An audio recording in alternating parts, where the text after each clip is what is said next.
রায়পুরে দুই প্রাইভেট হাসপাতালে ভ্রাম্যমাণ আদালতের অভিযান। লক্ষ্মীপুরের রায়পুর পৌর শহরের দুটি প্রাইভেট হাসপাতালে ভ্রাম্যমাণ আদালতের অভিযান পরিচালনা করেছেন প্রশাসন।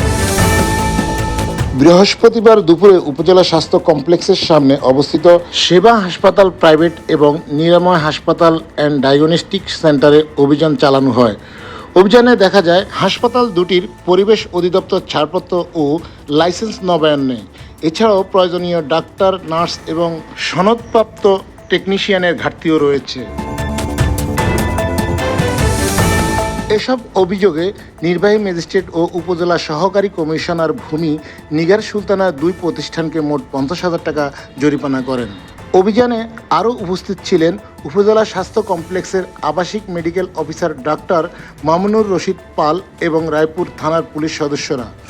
নির্বাহী ম্যাজিস্ট্রেট নিগার সুলতানা জানান, জনস্বার্থে এই ধরনের অভিযান অব্যাহত থাকবে এবং স্বাস্থ্যসেবার মান নিশ্চিত রাখতে সরকার কাজ করে যাবে।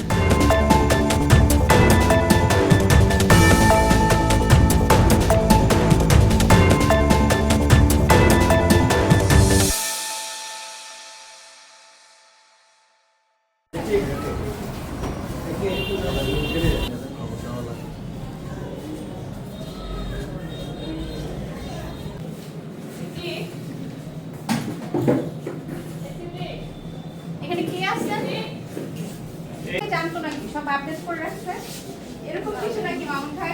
সবই চেক করে ডেট লিখে রাখি যেন আমারও মনে থাকে। আপনি কতক্ষণ থাকেন ইয়েতে? তারপরে 12 ঘন্টাই থাকি, সকাল 10টা থেকে রাত 10টা পর্যন্ত। প্রতিদিন 12 ঘন্টা আপনি থাকেন? হ্যাঁ। আরেকজন যিনি আছেন উনি কি করেন? উনি তো ডিপ্লোমাধারী না। আরেকজন যিনি আছেন উনি কি করেন? অ্যাসিস্ট্যান্ট ক্লার্ক করে মানে ওনার কি সে অথরিটি আছে ডিপ্লোমা ছাড়া এগুলো টানার? এটার মেইন ইয়ার কোথায় আমাদের তো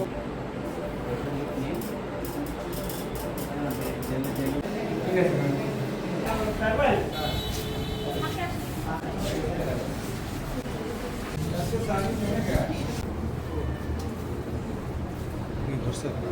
টাকা আপনাকে দিচ্ছি না, আমি এখন হচ্ছে আপনাদেরকে সচেতন করার জন্য যে আপডেট করে ফেলবো।